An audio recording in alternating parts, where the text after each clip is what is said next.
आज हमारा लेसन जो है वो लेसन नंबर 13 है, एक्सहॉर्टेशन फ्रॉम द सेंचुरी, पवित्र स्थान से उपदेश। आइए अपने याद करने की आयत को हम देखेंगे जो इब्रानियों उसका 10, उसकी 21 और उसकी 22 जो है वो आयत है। सभी मिलकर इस आयत को पढ़ेंगे जिनके पास भी पवित्र शास्त्र है या क्वार्टरली है। आपकी क्वार्टरली में ये आयत दर्ज है, कृपया निकालिए इब्रानियों 10 उसका 21 और उसकी 22।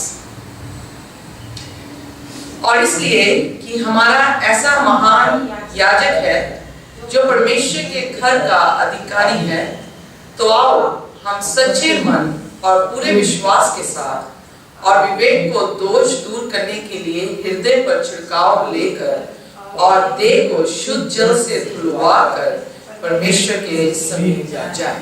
कितनी खूबसूरत जो है ये आयत है। आपको इस आयत से क्या स्थान के बारे में हमने पूरे त्रिमास में जो है वो सीखा है। हमने देखा है पवित्र स्थान एक ऐसा स्थान था जिससे परमेश्वर के कार्य, उसके उद्धार का जो है वो उसके कार्यों को जो है वो दर्शाता है। कैसे प्रभु यीशु मसीह जो है हमारे लिए मेमना बना। मेमना पवित्र स्थान में आता था, मेमना जो है उनके पापों को उठाता था और मेमना काटा जाता था और उसके लहू से याजक जो था वो पवित्र स्थान या अपवित्र स्थान के बीच में जो है वो प्रवेश करता था।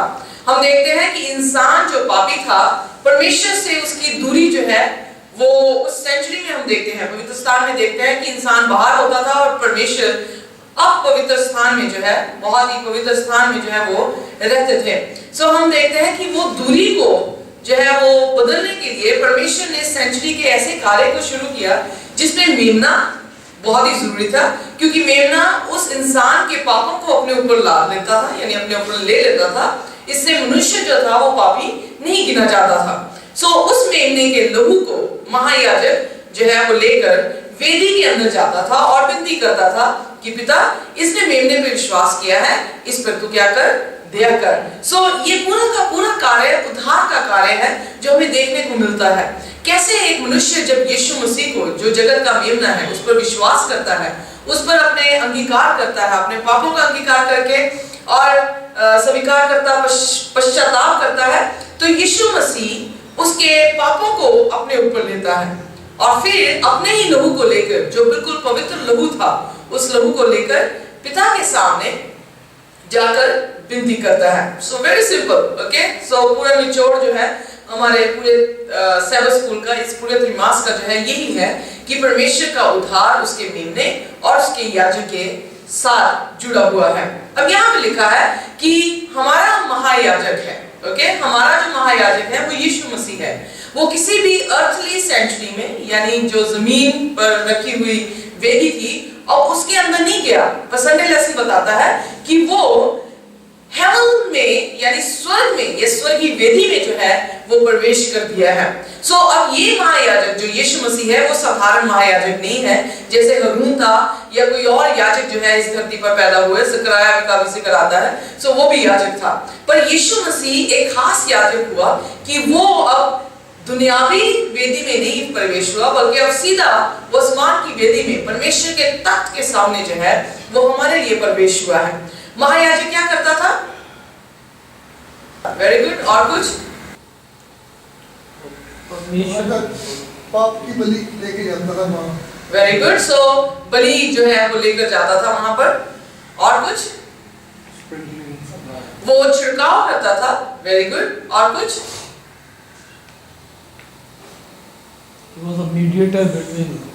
Very good. सो परमेश्वर और इंसान के बीच में मध्यस्थ था। और कुछ खास बात?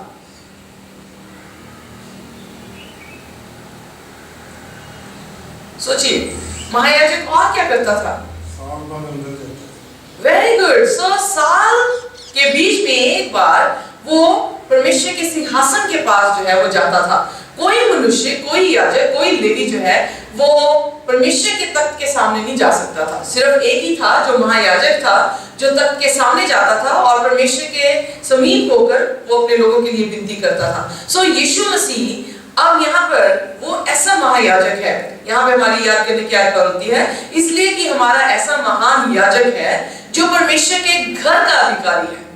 जस्ट इमेजिन कि जो घर का अधिकारी हो, वो जो कुछ कहे वो कैसे नहीं माना जाए। हो गया जैसे वो अधिकारी है, What a wonderful thing it is, right? So पहली बात हम ये देखते हैं कि प्रभु यीशु मसीह हमारा मेमना है, प्रभु यीशु मसीह हमारा महायाजक है। सेंचुरी का अधिकारी भी कौन है? प्रभु यीशु मसीह है। इसीलिए उसे क्या कहते हैं? मुक्तिदाता। इसीलिए उसे उद्धारकर्ता कहते हैं, क्योंकि सेंचुरी जो है वो किसका कार्य है? उसके उद्धार का कार्य है। सो प्रभु यीशु मसीह हमारा मुक्तिदाता जो है वो बना, और वो मुक्तिदाता ऐसा बना कि वो स्वर्गीय घरों में जो है वो प्रवेश हुआ। आइए में से निकालिए इब्रानियों उसका 6 उसकी 19 आयत और 20वीं आयत। उस दौरान मैं पढ़ूंगी इब्रानियों उसका 4 उसकी 14 से लेकर 16वीं आयत तक। आप निकाल के रखिए इब्रानियों 6 उसकी 19 से 20, और उतनी देर में निकाल के रखूंगी इब्रानियों 4 उसकी 14 से 16। सो जब हमारा ऐसा बड़ा महायाजक है जो स्वर्गों से होकर गया है, अंडरलाइन दिस वर्ड, प्रभु यीशु मसीह स्वर्ग में जो है वो गया है, अर्थात परमेश्वर का पुत्र यीशु, परमेश्वर जिसका सिंहासन अपवित्र स्थान में है, उस परमेश्वर का पुत्र प्रभु यीशु मसीह स्वर्ग में पहुंचा है। तो आओ हम अपने अंगीकार को दृढ़ता से थामे रहें। जब साल में एक बार महायाजक मोस्ट होली प्लेस में जाता था, तो जितने भी कुटुंब थे, जितनी भी कौम थी, इस्राएली कौम थी, वो द्वार के बाहर खड़ा होके अपने पश्चाताप को जो है वो करती थी, अंगीकार करती थी कि परमेश्वर हम पापी हैं, हम पश्चाताप करते हैं, हम बुराई अब बिल्कुल आगे से नहीं करेंगे। और फिर महायाजक अंदर जाके उनके लिए विनती करता था, और जो लोग पश्चाताप बाहर करते होते थे उन पर क्या की जाती थी? उन पर दया घोषित की जाती थी। इसलिए यहाँ पे पौलुस कहता है कि अब हमारा महायाजक प्रभु यीशु मसीह जो परमेश्वर का पुत्र है, वो स्वर्गों से होकर अपवित्र स्थान में जो है वो प्रवेश कर गया है। तो आओ हम जो बाहर है स्वर्ग से, वो क्या करें? अपने अंगीकार को दृढ़ता से थामे रहें और अपने अंगीकार को जो है वो मानते रहें कि हम पापी हैं, क्योंकि हमारा ऐसा महायाजक नहीं जो हमारी निर्बलताओं में हमारे साथ दुखी ना हो सके, वरन वह सब बातों में हमारी नहीं परखा तो गया तो भी निष्पाप निकला।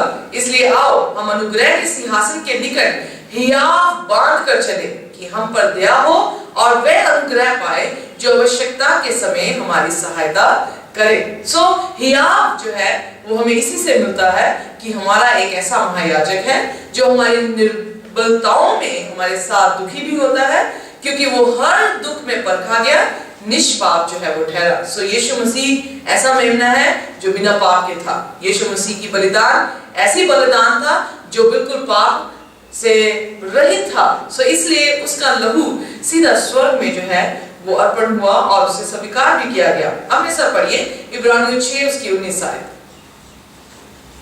वह आशा हमारे प्राण के लिए ऐसा लंगर है जो स्थिर और दृढ़ है और पर्दे के भीतर तक पहुंचता है, जहां यीशु ने मलकीदिसक की रीति पर सदा काल का महायाजक बनकर हमारे लिए अगुआ के रूप में प्रवेश किया है।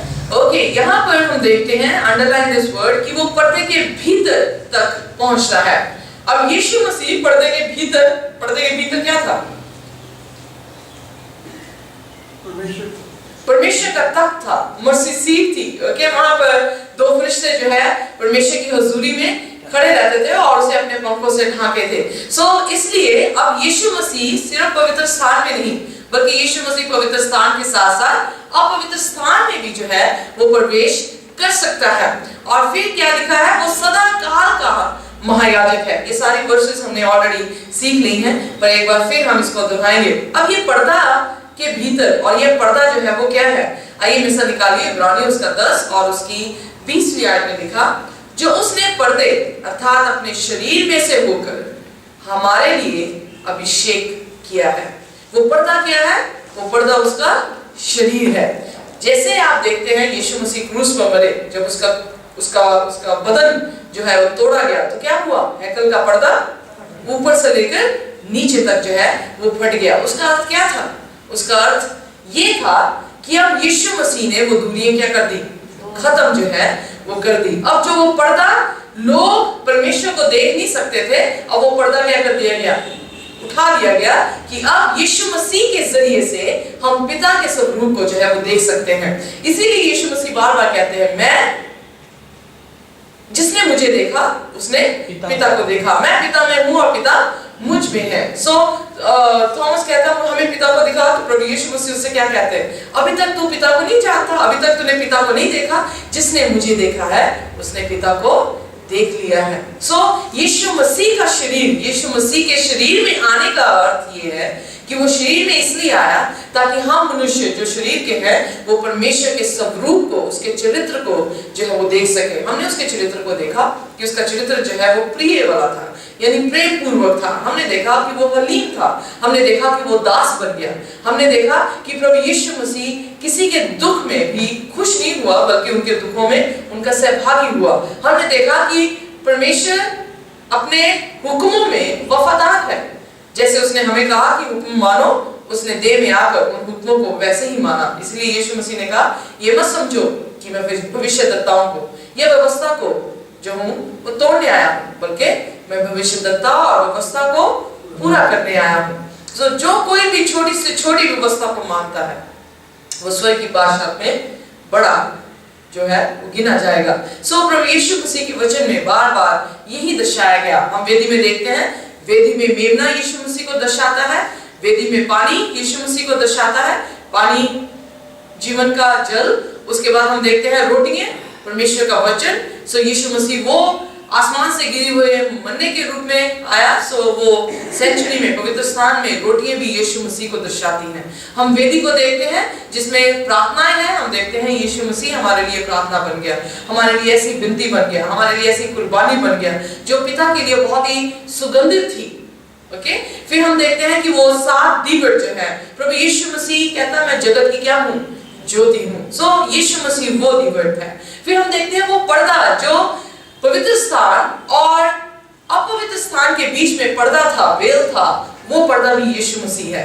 यही इस अध्याय में कहा गया है कि उसने पर्दे अर्थात अपने शरीर में से होकर हमारे लिए अभिषेक किया है। सो वो पर्दा यीशु मसीह की देह को जो है वो दर्शाता था।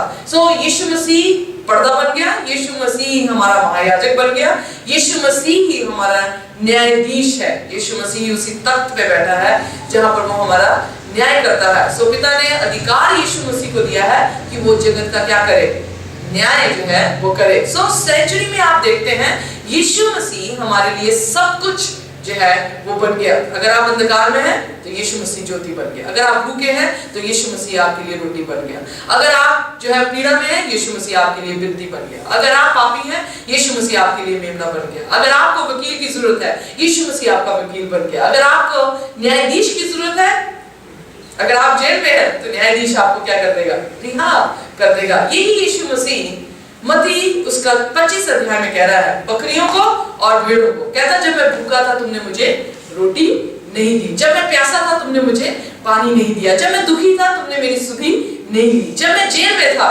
तुमने आके मुझसे पूछा नहीं। उसने कहा प्रभु हमने कब ऐसा नहीं किया, यू नो।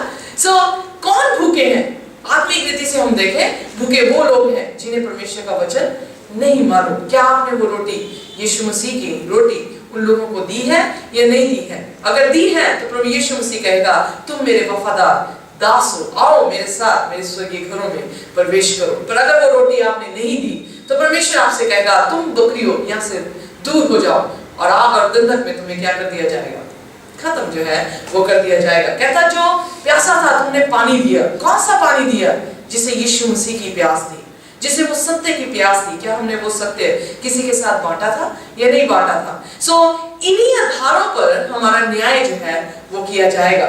जो जेल में थे, जो पापी कहलाए थे, क्या यीशु मसीह के लहू ने उन्हें साफ किया कि नहीं किया? किसने बताया कि यीशु मसीह का लहू आपको साफ कर सकता है, आपको पापों से जो है वो बाहर लेकर आया जा सकता है। सो यहाँ पर हम देखते हैं कि प्रभु यीशु मसीह अपनी उस सेंचुरी में उद्धार लेकर आता है, उस सेंचुरी में ही आपका न्याय जो है वो करता है।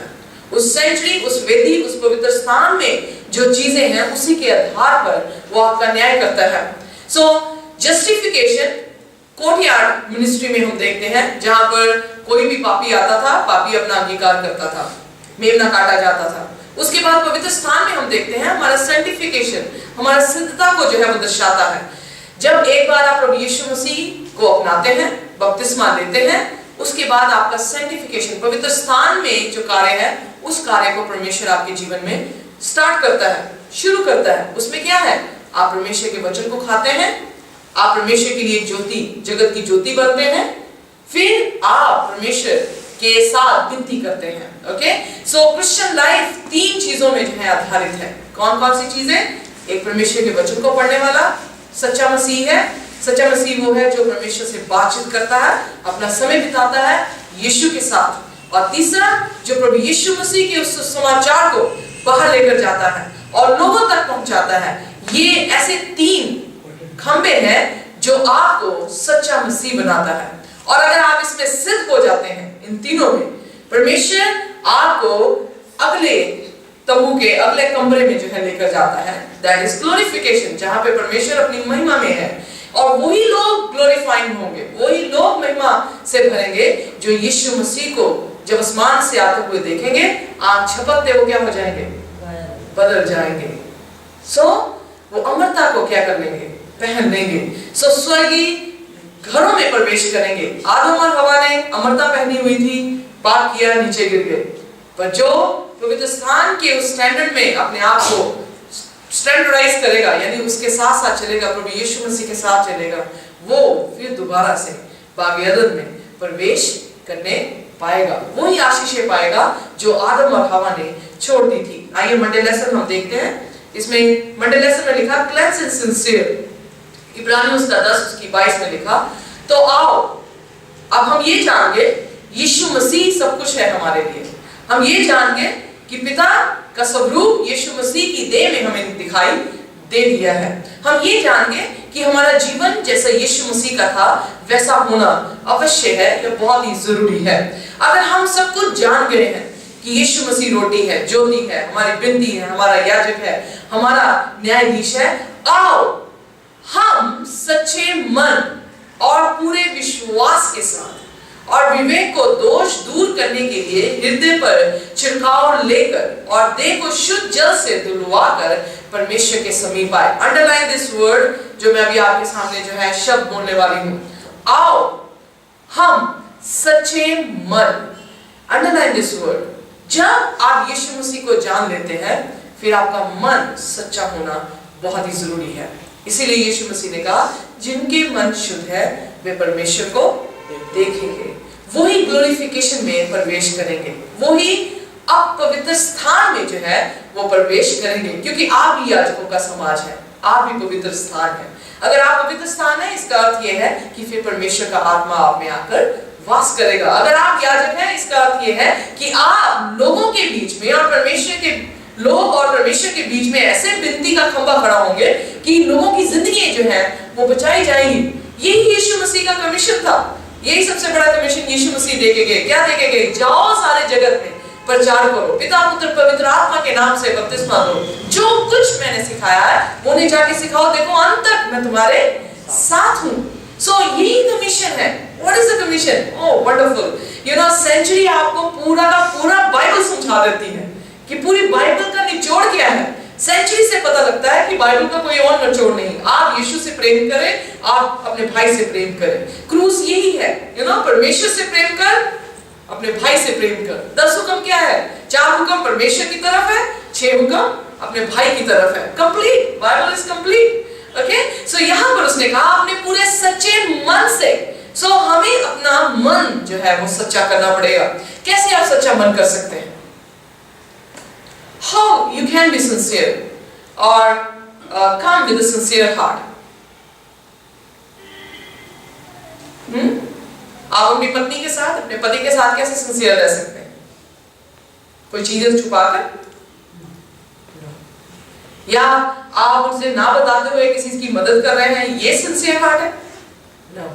ओके, सो सिंसियर हार्ट क्या है फिर पिता के साथ या प्रभु यीशु मसीह के साथ? अगर प्रभु यीशु मसीह आपका दूल्हा है, आपका पति है, आप उसकी कलीसिया, आप उसकी दुल्हन है, तो आप अपने पति के साथ कैसे सिंसियर होंगे? यू नो, हमारी प्रैक्टिकल लाइफ में हम देखते हैं हम अपने हस्बैंड से, हम अपनी वाइफ के साथ कैसे सिंसियर हैं। हम कभी अपने आप को, अपने शरीर को शुद्ध नहीं करेंगे। किसी और गैर आदमी के साथ, गैर औरत के साथ हम अपना मिलाप जो है वो नहीं करेंगे। यही आत्मिक रीति से आप सिंसियर हैं परमेश्वर के साथ, कि आप परमेश्वर को छोड़कर, परमेश्वर की आज्ञाओं को छोड़कर आप किसी और मूर्त की पूजा नहीं करेंगे। सो आप किसी और चीज को महत्व नहीं देंगे। जो परमेश्वर का वचन कहता है उस परमेश्वर के वचन के अनुसार अपने जीवन को जो है वो ढालेंगे। फॉर एग्जाम्पल, आपके पति को या आपकी पत्नी को कोई चीज खाना पसंद है, मैं पत्नियों से पूछती हूँ, अगर आपके हस्बैंड को कोई चीज खानी पसंद हो और जो आपको पसंद हो वो लाइक ना करे, आप क्या बनाना पसंद करेंगे? जो उन्हें पसंद होगा, जो उन्हें पसंद होगा।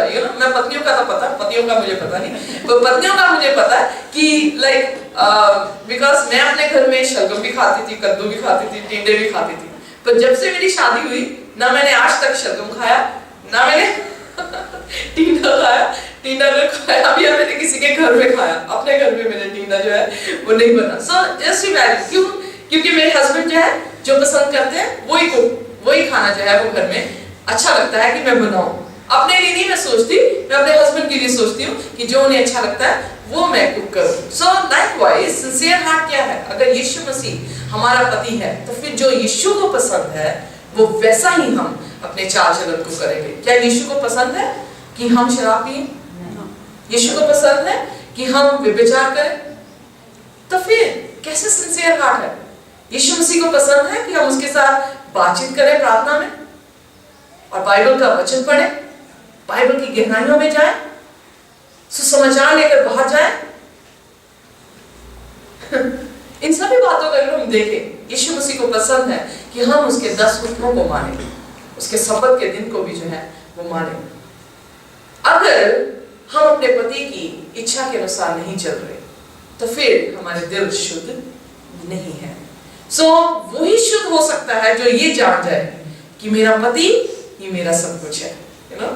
बड़ी हिंदी पिक्चर्स में आता है मेरा पति मेरा देवता है। सो मेरा पति, आत्मिक पति यीशु मसीह सचमुच में मेरा परमेश्वर है। अगर वो मेरा परमेश्वर है तो फिर मेरा दिल उसी का है, किसी और का नहीं हो सकता।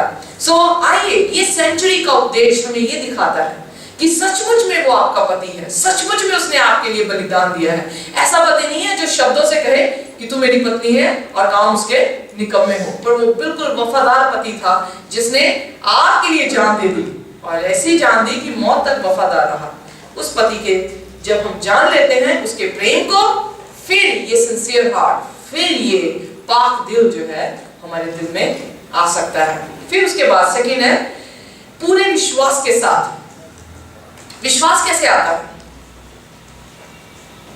कैसे आप अपने विश्वास को बढ़ा सकते हैं? आपको अपने पति पर कैसे विश्वास आता है?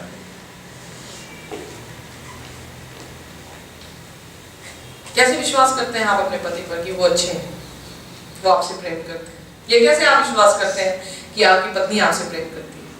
कोई बात करे, काम करे, कुछ भी करे, पर सारा स्वाद है नहीं तो कोई प्रभाव आप ये कार्य ही आता होते, पर सारा दुकान जितनी ना सारा स्वाद यहाँ पे नहीं कोई। ओके, बड़ी अच्छी बात है। अगर कोई आके ये भी कहे कि आपके पति या आपकी पत्नी ऐसा कर रही है तो आप विश्वास नहीं करते। कैसे? क्यों? कैसे विश्वास आता है?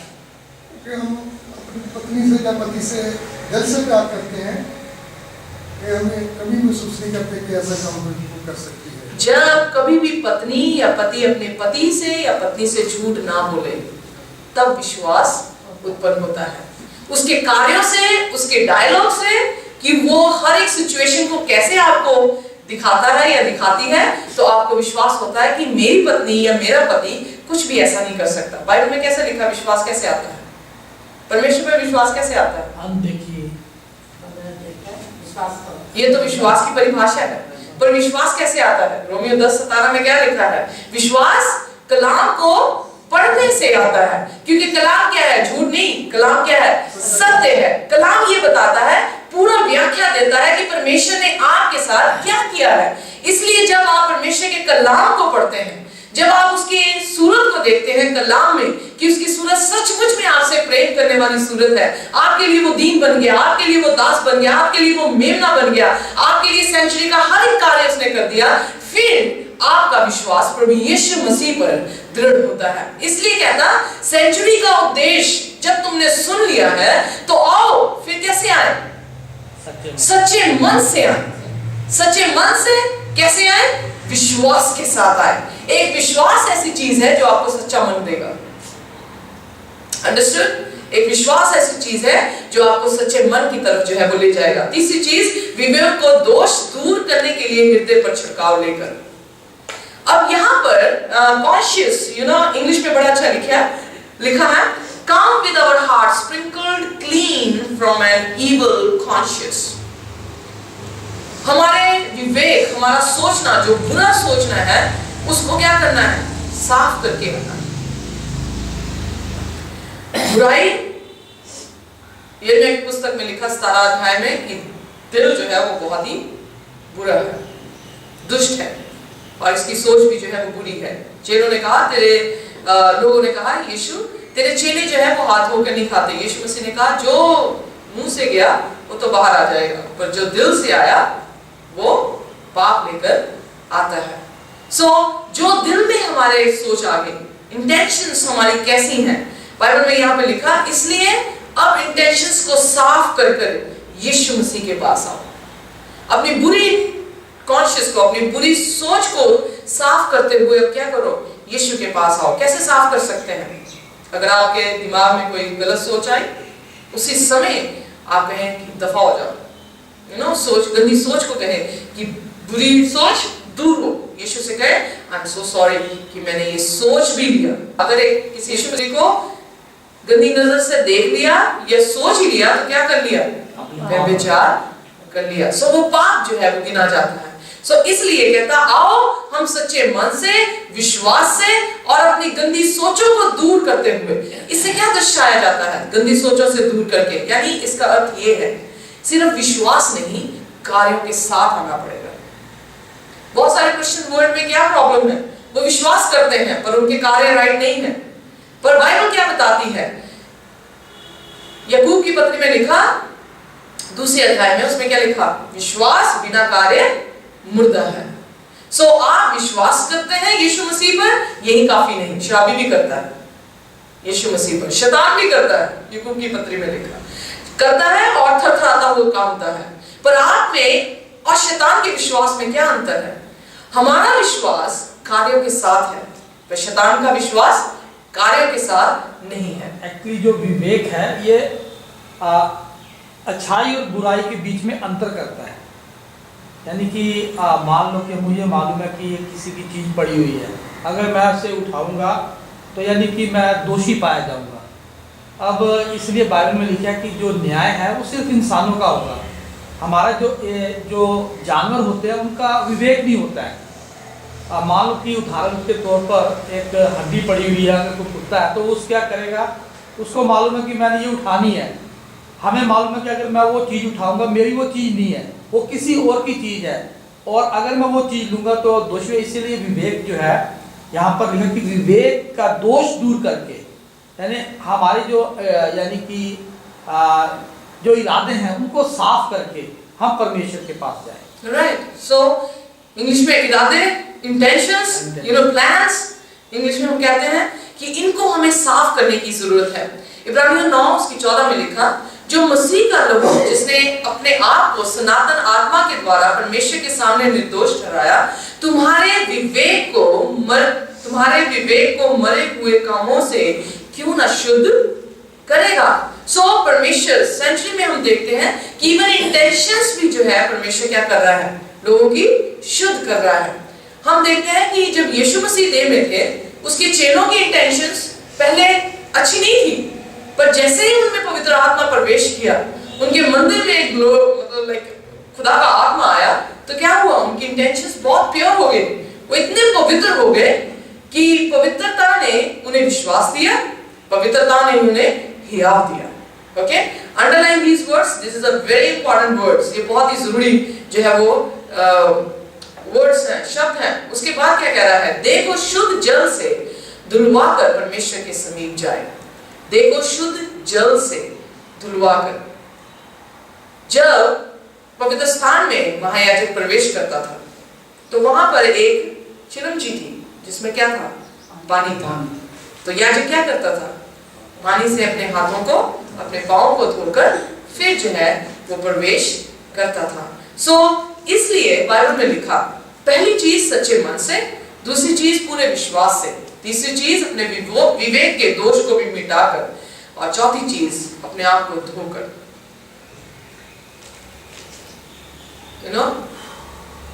जल और आत्मा से जब तक कोई बपतिस्मा ना ले वो स्वर्ग की बादशाहत में प्रवेश नहीं कर सकता। यीशु मसीह के सामने आपने अंगीकार किया, बपतिस्मा लिया, ये जल का। जब आप पवित्र स्थान के उस सारे आर्टिकल्स को देखते हैं, बर्तनों को देखते हैं, वो आपको आत्मा का बपतिस्मा देता है। जब आप परमेश्वर के वचन को पढ़ते हैं, परमेश्वर से प्रार्थनाएं करते हैं, परमेश्वर के लिए आप क्या बनते हैं? गवाह बनते हैं। तो पवित्र आत्मा आपके बीच में क्या करता है? कार्य करता है।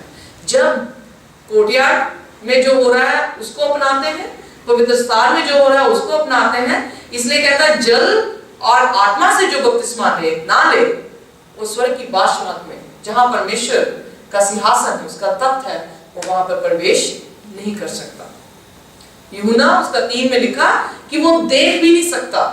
यही एक पर्दा था यीशु मसीह वेल, जो आदमी पवित्र स्थान को देख नहीं सकता था, परमेश्वर की हुजूरी को भी देख नहीं सकता था। सो वो पर्दा निकल गया है। यीशु मसीह ने आकर हमें परमेश्वर की सूरत जो है वो दिखा दी है। अगर सब कुछ हमारे सामने खुलेआम हो गया, तो अगर फिर भी हम ना बदलें, तो फिर हमारा हर्ष अच्छा नहीं रहेगा। हमारा हर्ष बहुत ही जो है वो बुरा हो जाएगा। ट्यूसडे लेसन क्या बताता है? Faith be confidence. कैसे विश्वास को हम ले सकते हैं? इब्रानियों 10 उसकी 23 में लिखा,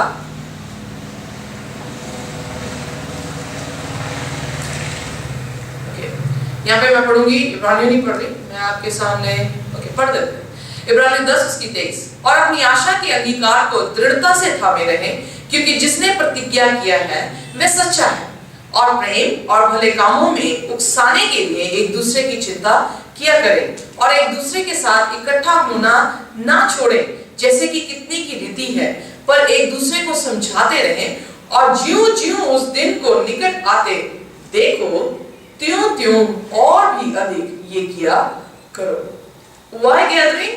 क्यों इकट्ठा होना जरूरी है?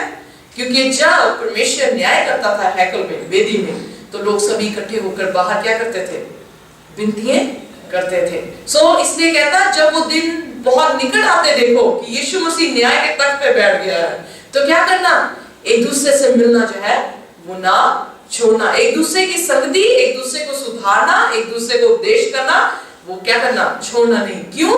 क्योंकि जलते हुए कोलों में से अगर एक कोला बाहर निकल जाए तो वो ठंडा पड़ जाएगा, पर अगर वही ठंडा कोला जलते हुए कोलों के बीच में आ जाए तो क्या हो जाएगा? वो भी जलने लग जाएगा। परमेश्वर का चर्च, परमेश्वर की कलीसिया एक ऐसी एजेंसी है जो आपको परमेश्वर में और बढ़ने में जो है वो कुव्वत देती है। इब्रानियों 3 उसकी 4 में लिखा है, क्योंकि हर एक घर का कोई ना कोई बनाने वाला होता है, पर जिसने सब कुछ बनाया वह परमेश्वर है। कह सकते हैं आमीन? मूसा तो उसके सारे घर में सेवक की नाई विश्वास योग्य रहा कि जिन बातों का वर्णन होने वाला था उनकी गवाही दे। अब आप थोड़ा सा समझने लगो कि परमेश्वर ने सेंचुरी को बनाया, वही सृष्टि करता है, वही उद्धार करता है। मूसा एक ऐसा व्यक्ति था जो उसका प्रतीक था, जो उसकी गवाही दे रहा था कि यीशु मसीह आकर यही आपके लिए आकर करेगा। फिर आगे बोल रहा है, पर मसीह पुत्र की नाई उसके घर का अधिकारी है। सेंचुरी का अधिकारी कौन है? यीशु मसीह। और उसका घर क्या है? हम हैं। हम क्या है? क्या तुम नहीं जानते कि तुम परमेश्वर का मंदिर हो? क्या तुम नहीं जानते कि परमेश्वर ने तुम्हारा सृष्टि करता है? आप चाहे किसी भी वे से ले ले, आप अपने नहीं हैं, आप परमेश्वर के हैं। चाहे आप ये सोचें कि वो हमारा सृष्टि करता है, तब भी आप उसके हैं। अगर आप ये देखें कि आपको मोल उसने खरीदा है, तब भी आप उसके हैं। अगर आप ये देखें कि आप उसका पवित्र स्थान है, तो फिर आपका अधिकारी वो ही है। आपका पति कोई और नहीं, आत्मिक पति कोई और नहीं, आपका आत्मिक पति प्रभु यीशु मसीह है। यदि हम साहस पर और अपनी आशा के घमंड पर अनंत तक दृढ़ता से स्थिर रहें, हमारी आशा, हमारा साहस कैसे आ सकता है? हमारी आशा, हमारा साहस इसी से आएगा कि हम अगर ये समझ लें कि यीशु मसीह हमारी देह का अधिकारी है। पौलुस यहाँ पर ये कहना चाह रहा है, when we know कि ये दुनिया है और दुनिया को बनाने वाला प्रभु यीशु मसीह है, तो हम जान जाते हैं कि परमेश्वर प्रभु यीशु मसीह है। जब आप देखते हैं कि आपकी देह है और आपकी देह को कोई बनाने वाला है, वो प्रभु यीशु मसीह है, तो ये चीज आपको हियाव देती है। कैसे हियाव देती है? आपके बच्चे जितना कॉन्फिडेंस आप पे कर सकते हैं वो किसी पे और पे नहीं कर सकते। अगर करें भी तो हमेशा धोखा खाएंगे। Are you with me? सभी मेरे साथ है कि चंदा डाल रहे हैं? चंदे के लिए नहीं, ध्यान सोचिए। अगर आपके बच्चे या हम अपने आप को देखें, अपने माँ बाप पे, मुझे याद है मैंने सोचा कि शायद मेरे माँ बाप क्योंकि वो आत्मिक इतने नहीं है, तो मैंने सोचा जो कलीसिया है ये मेरे भाई बहन है, यही मेरे माँ बाप है। किसी टाइम पे मैंने ऐसे सोचा था, पर मेरी कलीसिया ने मुझे इतनी बड़ी ठोकर एक दिन दी कि मुझे महसूस हुआ कि शायद आई एम रॉन्ग, मैं गलत थी। जो मेरे माँ बाप हैं वही मेरे माँ बाप रहेंगे, क्योंकि वो मेरे साथ खड़े रह गए, पर कलीसिया जो है वो मुझे छोड़कर चली गई। तो मेरा कॉन्फिडेंस उस दिन से मेरे माँ बाप पर बहुत ज्यादा हुआ। क्यों? क्योंकि उन्होंने मुझे पैदा किया है। अगर मुझे एक भी चोट लगेगी वो रोएंगे, कोई और शायद ना रोए, पर मेरा माँ, मेरी बाप जो है वो मेरे लिए रोएगा। वो मेरी चिंता करते हैं कि मेरे तन पे कपड़े हों। जो आप मेरे तन पे कपड़े देखते हैं वो मेरे माँ बाप मुझे देते हैं, है ना। सो मेरे भाई बहन मुझे देते हैं। सो और कोई मुझे इतना नहीं करेगा जितना मेरे माँ बाप करता है। सो जब हम ये जान जाते हैं कि यीशु मसीह मेरा बाप है, तो आपका कॉन्फिडेंस उस पर ऐसा ही होगा कि कोई खड़ा हो ना हो, मेरा यीशु मेरे लिए खड़ा होगा। यही आपको हियाव देगा कि वेदी में जब न्याय में यीशु मसीह ही न्याय करता है, तो अगर मैं ये जान जाऊं कि वो मेरा परमेश्वर, मेरा बाप, मेरा पिता है, तो मुझे ये कॉन्फिडेंस आएगा कि कोई भी ताकत मुझे यीशु मसीह के प्रेम से अलग नहीं कर सकती। कोई भी चीज मुझे स्वर्ग की बादशाह से अलग नहीं कर सकती। प्रॉब्लम ये है कि हम यही नहीं जान पाए यीशु मसीह है कौन। हम यही नहीं समझ पाते कि यीशु मसीह हमारा बाप है। इसीलिए प्रभु यीशु मसीह ने दुआ रबानी इस तरह से शुरू करवाई, ऐ हमारे बाप। ये नहीं कहा ऐ हमारे परमेश्वर, ऐ हमारे सृष्टिकर्ता, ऐ हमारे मुक्तिदाता। नो, द क्लोजेस्ट रिलेशनशिप, जो सबसे समीप रिलेशनशिप है बच्चों का अपने बाप के साथ, वो कोई और नहीं ले सकता। उनके इन लॉस भी नहीं ले सकते जो माँ बाप और उनके बच्चों का संबंध है। इसीलिए यीशु मसीह ने दुआ रबानी कहाँ से शुरू की? मैं तुम्हारा सृष्टिकर्ता नहीं, सबसे बढ़कर मैं तुम्हारा क्या हूँ? बाप। Do we understand that he is our father? प्रश्न हमारे सामने ये उठता है, Are we the children of God? सारी बाइबल यहीं पे रोटेट हो रही है। मैं तुम्हारा पिता, तुम मेरे बच्चे, मैं तुम्हारा पति, तुम मेरी दुल्हन। Every relationship ये बता रहा है he is very close। हर संबंध जो वो लेता है, तुम मेरे भाई, तुम मेरी माँ, तुम मेरा पिता, पति, ये सारे ऐसे रिलेशनशिप है जो कभी टूट नहीं सकते। Very close relationship. उन रिलेशनशिप्स में यीशु मसीह समझाने की कोशिश कर रहा है, ओ माय पीपल, मेरे लोगों, मैं तुम्हारा हूं। And still we fear God. और उसके बावजूद भी हम परमेश्वर से भागते हैं, उसके बावजूद भी हमें डर लगता है कि परमेश्वर हमारा न्याय कर रहा है, उसके बावजूद भी हम उसे प्रेम नहीं करते।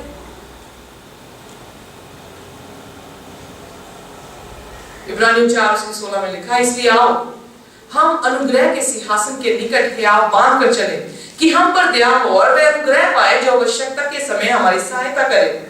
अनुग्रह ही आपको स्वर्ग की बादशाह में लेकर जाएगा, अच्छे काम नहीं, क्योंकि हमारे अच्छे काम है ही। परमेश्वर का अनुग्रह ही है जो आपके अच्छे कामों पर जो है आपको फतेह देता है और आप स्वर्ग की बादशाह में जाता है। सो हम देखते हैं दो चीजें हैं जो आपके विश्वास को बढ़ाती हैं। एक तो आपका विश्वास, जब आप यीशु मसीह से प्रेम करते हैं, उसके सत्य को जानते हैं, सत्य आपको आजाद करता है, और सत्य उसकी प्रेम की व्याख्या है कि कैसे उसने आपसे प्रेम किया, आपको हियाव देता है। और फिर एक ऐसा हियाव देता है, मैंने लेसन बताता कि आप अटल रहने वाले जो है वो बन जाते हैं, ऐसी आशा में अटल हो जाते हैं कि वो आशा आपकी नजरें स्वर्ग की बादशाह में लगा देती हैं। सारे कुलपति, सारे भविष्यद्वक्ता ने यीशु मसीह को देखा नहीं था, पर उनकी आशा उसके आने पर जो है वो लगी हुई थी। यीशु मसीह ने यूहन्ना 8 में लिखा, इब्राहिम ने मेरे दिनों को देखकर खुशी मनाई, तुम अब्राहम के संतान है। तुम किसकी संतान हो? शैतान की संतान, जो शुरू से क्या है? झूठा है और हत्यारा है। सो अब्राहम विश्वास से उस आशा पर अपनी नजर टिकाए हुए था और परमेश्वर ने उसे दर्शन में भी दिखाया यीशु मसीह आएगा। उसे सिस्टर जी बताते हैं दर्शन तब आया जब वो अपना बेटा लेकर उस पहाड़ पर पहुंचा था और यीशु मसीह ने कहा ये नहीं मरेगा, वो आओ मेमने को चला दे। तो उस समय उसे दर्शन दिया कि ये जगत का मेमना, परमेश्वर का मेमना एक दिन धरती पर आएगा जो तेरे बेटे के बदले में अपनी जान देगा। और उस दिन को देखकर अब्राहम क्या हुआ? खुश हुआ। हमारी खुशी कहां पर है? शायद हमारी खुशी डांस में है, शायद हमारी खुशी शराब में है, शायद हमारी खुशी कपड़ों में है, हमारी खुशी दुनिया की हर एक चीज में है। बाइबल में लिखा जो दुनिया से प्रेम करता है वो मुझसे नफरत करता है। एक ही चुनाव है, या दुनिया या परमेश्वर। और बाइबल में लिखा what a wonderful thing it is, Abraham ने दुनिया से प्रेम नहीं किया। अब्राहम, याकूब और उसका इसहाक पुत्र सब तंबुओं में रहे, पर उनकी नजरें कहां थी? उन बड़े मकानों पर जो परमेश्वर ने स्वर्ग में उनके लिए बनाई थी। हमारी नजरें कहां हैं? यकीन जानिए अगर आप अपनी नजरें स्वर्गीय घरों में लगा लेंगे, आप अपने विश्वास से कभी नहीं हट सकते। ऐसे अटल विश्वास में आप स्थिर हो जाएंगे। अगर आपकी नजरें स्वर्गीय बादशाह में नहीं है, आपका गोल निशाना स्वर्गीय बादशाह नहीं है, तो आपको कोई भी हवा उड़ा के ले जाएगी। आप एक ऐसे भूसे के मानंद होंगे जो हवा आई और लेकर चली गई, एक ऐसे फूल के मानंद है जो उगा और फिर मुरझा गया। जिनकी आंखें स्वर्गीय बादशाह में है, उसकी सिद्धता में है, उसके पवित्र चरण में है, चाल चलन में है, वो लोग किसी भी तरीके से हट नहीं सकते। वो बिल्कुल अटल जो है खड़े रहेंगे। इब्रानियों 3:16 में लिखा पर मसीह पुत्र की नाई हमारा अधिकारी है, उसका घर हम हैं, यदि हम साहस पर और अपनी आशा के घमंड पर अनंत तक दृढ़ता से स्थिर रहेंगे। हमें अपनी आशा यीशु मसीह पर लगानी पड़ेगी, तभी हम स्थिर होंगे। इब्रानियों 10:23 में क्या लिखा है? अपनी आशा के अंगीकार में दृढ़ता से थामे रहें। सो आशा का अंगीकार, दृढ़ता से थामना, वो आशा कि यीशु मसीह ही मेरा मेमना, यीशु मसीह मेरा याजक, मेरा वकील, मेरा सब कुछ है, मेरा पति, मेरा बाप है। मैं उसके साथ क्या करूंगा? दृढ़ता से थामे रहूंगा। वो लास्ट टाइम तक भी यीशु मसीह के पल्लू को पकड़े रहे। उस औरत ने उस यीशु के पल्लू को पकड़ा। औरत क्या दर्शाती है? कलीसिया। लहू क्या दर्शाता है ना? सो उस कलीसिया ने यीशु के पल्लू को पकड़ा, तो क्या हुआ? वो कलीसिया चंगी हो गई। यही पल्लू पकड़ने को कह रहा है पौलुस। थामे रहे अपनी दृढ़ता से, थामे रहे अपने अंगीकार को। किसके सामने? यीशु मसीह के सामने आप जयवंत हो जाएंगे। ये नहीं कि 2 साल आप यीशु मसीह के साथ रहेंगे तो स्वर्ग की बादशाह में जाएंगे, नो। इसलिए यीशु मसीह ने कहा मौत तक वफादार है, मैं जिंदगी का ताज तुझे दूंगा। सो दृढ़ता से थामे रहे। रोमियो 4:19 में लिखा और वह जो 100 वर्ष का था मरे हुओं से शरीर और सारा के गर्भ की मरी हुई दशा जानकर भी विश्वास में निर्बल ना हुआ। कैसे मौजा होता है? इब्राहिम और सारा की जिंदगी में मौजा कैसा हुआ? गिरे जरूर पर उठे। फिर उसी विश्वास पर उन्होंने नजरें टिकाई। 100 वर्ष में परमेश्वर ने उन्हें क्या दिया?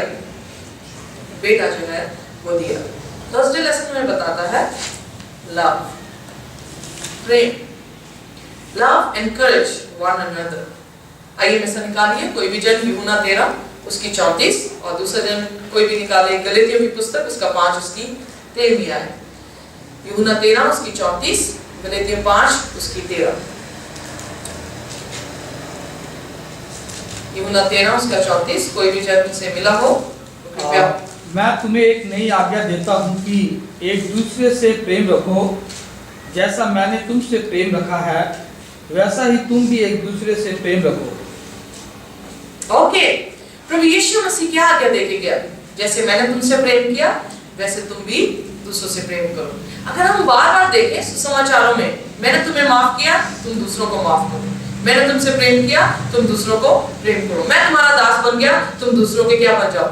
दास बन जाओ। सो पूरी बाइबल में यीशु मसीह है या हमारा भाई है।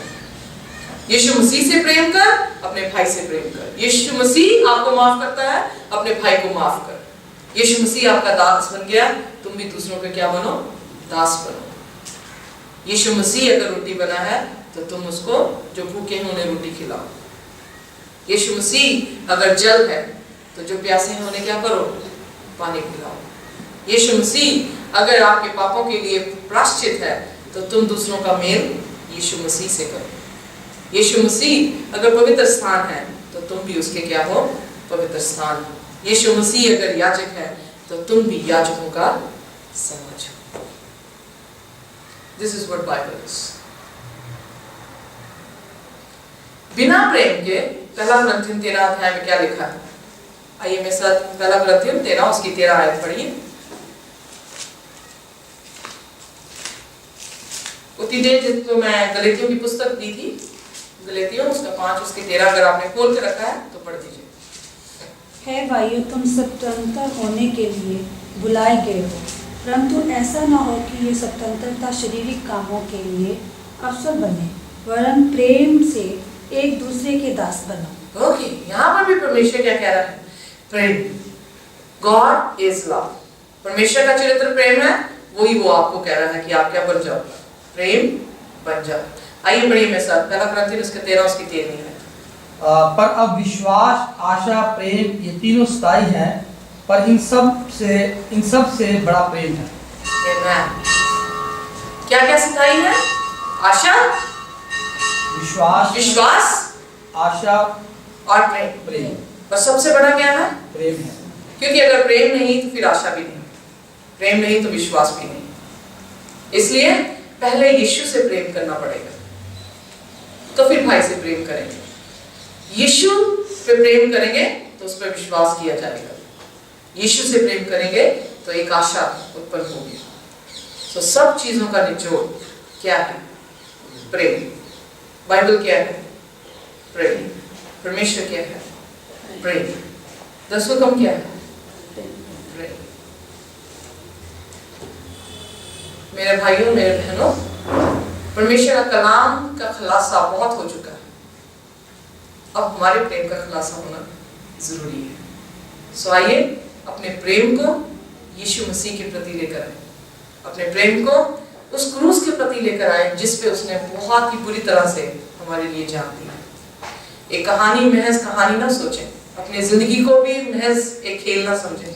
आपकी जिंदगी एक ऐसे कतार में है जिसके स्ट्रेटजी वाइड ने पहला रोया देखा कि बहुत सकरे रास्ते से लोग जा रहे हैं। कई लोगों ने बहुत सारे जो है सामान पकड़े हैं, कईयों ने बच्चे पकड़े हैं, कईयों ने अपने बैग पकड़े हैं, टैक्सी पकड़े हैं और चले जा रहे हैं। और क्या हो रहा है? जो पकड़ के जा रहे हैं वो खाई में गिरते जा रहे हैं, पर जो सिर्फ अपनी नजरें यीशु की तरफ लगाए हुए चले जा रहे हैं उस सकरे रास्ते में, वो पार होते जा रहे हैं। क्या पकड़ा हुआ है आपने? सवाल यहाँ पर ये उठता है, क्या यीशु की क्रूस को, इस दुनिया की क्रूस को? अगर तो ये दुनिया को प्रसन्न करने के लिए आप पकड़े हैं दुनिया की क्रूस, तो ये दुनिया आपको निकाल देगी। पर अगर यीशु की क्रूस आप पकड़े हुए हैं, यीशु मसीह ने कहा जो कोई भी मेरे पीछे आना चाहे अपनी क्रूस उठाए और मेरे पीछे बोले। सो अगर आप यीशु की क्रूस पकड़े हैं तो फिर यीशु की उस ताज को भी पहनेंगे जो स्वर्ग में आपको देने वाला है। कितने लोग आज निर्णय लेते हैं कि हम यीशु की क्रूस को पकड़ना चाहते हैं? कितने लोग हम ये सोचते हैं हम यीशु से प्रेम करना चाहते हैं, हम उस आशा में बंधे रहना चाहते हैं जो आशा इब्राहिम जो था उसमें बंधा हुआ था। उसकी आंखें दुनियावी चीजों में नहीं, स्वर्गीय घरों में जो है वो लगी हुई थी। जो अपनी नजरें आज निर्णय सचमुच में संजीदगी में लेना चाहते हैं कि मैं अपनी नजरें स्वर्ग की बादशाह पे लगाना चाहता हूँ, वो इसी समय खड़े हो जब मैं और हम सभी मिलकर उनके लिए प्रार्थना करते हैं। अदरवाइज आप बैठ सकते हैं।